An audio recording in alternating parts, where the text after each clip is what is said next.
শেখ হাসিনার আওয়ামী লীগ সরকারের পতনের পর বাংলাদেশের রাজনৈতিক প্রেক্ষাপট বদলে গেছে পুরোপুরি, কিন্তু একটা জিনিস বদলায়নি, আর তা হলো বাংলাদেশের বুক চিরে দাঁড়িয়ে থাকা বিশাল সব কংক্রিট আর ইস্পাতের মেগা স্ট্রাকচারগুলো। চলুন দেখে নেওয়া যাক হাসিনা সরকারের করা মেগা প্রজেক্টগুলো বর্তমান বাংলাদেশের মানুষের জীবনে ঠিক কি প্রভাব ফেলছে। পদ্মা সেতু বাংলাদেশের ইতিহাসের সবচেয়ে বড় চ্যালেঞ্জ ছিল পদ্মা সেতু। একটা সময় ছিল যখন দক্ষিণাঞ্চলের মানুষকে ঢাকায় আসতে ফেরিঘাটে ঘন্টার পর ঘন্টা অপেক্ষা করতে হতো, রোগী মারা যেত অ্যাম্বুলেন্সেই, আর কৃষকের সবজি পচে যেত ট্রাকে। আর এখন সেখানে পদ্মা পারের সময় লাগে মাত্র 6 থেকে 7 মিনিট। নিজস্ব অর্থায়নে প্রায় 30,193 কোটি টাকা ব্যয়ে নির্মিত এই সেতুটি চালুর পর থেকে দেশের দক্ষিণ পশ্চিমাঞ্চলের 21টি জেলার ভাগ্য বদলে যেতে শুরু করেছে। উদ্বোধনের মাত্র 43 মাসের মধ্যেই পদ্মা সেতু থেকে টোল আদায় হয়েছে 3,000 কোটি টাকারও বেশি। বর্তমানে গড়ে প্রতিদিন প্রায় 22,000 যানবাহন এই সেতু পার হচ্ছে। এই সেতুর সুবাদে মোংলা ও পায়রা বন্দর সচল হয়েছে। এই একটি সেতু বাংলাদেশের জিডিপিতে বছরে প্রায় 1.23% অবদান রাখছে।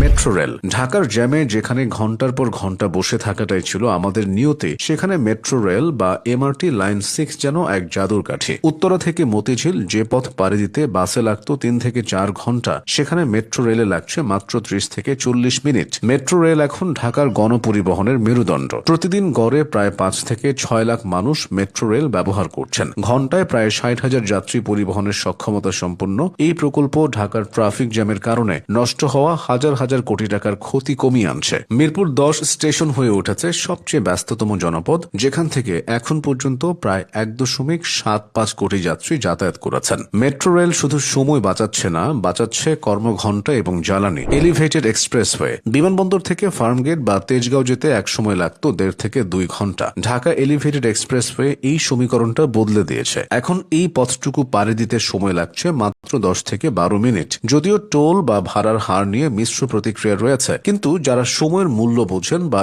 ইমার্জেন্সি প্রয়োজনে যাতায়াত করেন তাদের জন্য এটি আশীর্বাদ। এটি ঢাকার লজিস্টিক্স এবং পণ্য পরিবহনেও গতি এনেছে। এই প্রকল্প ঢাকার যোগাযোগ ব্যবস্থায় আধুনিকতার ছোঁয়া এনেছে এবং বিদেশি বিনিয়োগকারীদের আস্থা বাড়াচ্ছে। কর্ণফুলী টানেল চট্টগ্রামে অবস্থিত দক্ষিণ এশিয়ার প্রথম নদীর তলদেশের টানেল বঙ্গবন্ধু টানেল। 10,689 কোটি টাকা ব্যয়ে নির্মিত এই টানেল চট্টগ্রামকে চীনের সাংহাইয়ের মতো 1 সিটি 2 টাউন মডেলে গড়ে তুলছে। যদিও টানেলটিতে প্রত্যাশিত ট্রাফিকের চেয়ে কম গাড়ি চলছে এবং আয়ের চেয়ে রক্ষণাবেক্ষণ খরচ বেশি হচ্ছে, তবু দীর্ঘমেয়াদে মাতারবাড়ি গভীর সমুদ্র বন্দর এবং মিরসরাই অর্থনৈতিক অঞ্চলের সাথে সংযোগ স্থাপনে এর গুরুত্ব অপরিসীম। এই টানেলটি ঢাকা চট্টগ্রাম কক্সবাজার মহাসড়কের সাথে সংযোগ স্থাপন করেছে, যা পর্যটন ও শিল্পায়নে বড় ভূমিকা রাখছে। রূপপুর পারমাণবিক বিদ্যুৎ কেন্দ্র শিল্পায়নের জন্য সবচেয়ে জরুরি হল বিদ্যুৎ। পাবনার ঈশ্বরদীতে 1,13,000 কোটি টাকারও বেশি ব্যয়ে তৈরি হচ্ছে রূপপুর পারমাণবিক বিদ্যুৎ কেন্দ্র। এখান থেকে আসবে 2,400 মেগাওয়াট বিদ্যুৎ। এটি আমাদের দীর্ঘমেয়াদী এবং সাশ্রয়ী বিদ্যুৎ নিরাপত্তা নিশ্চিত করবে,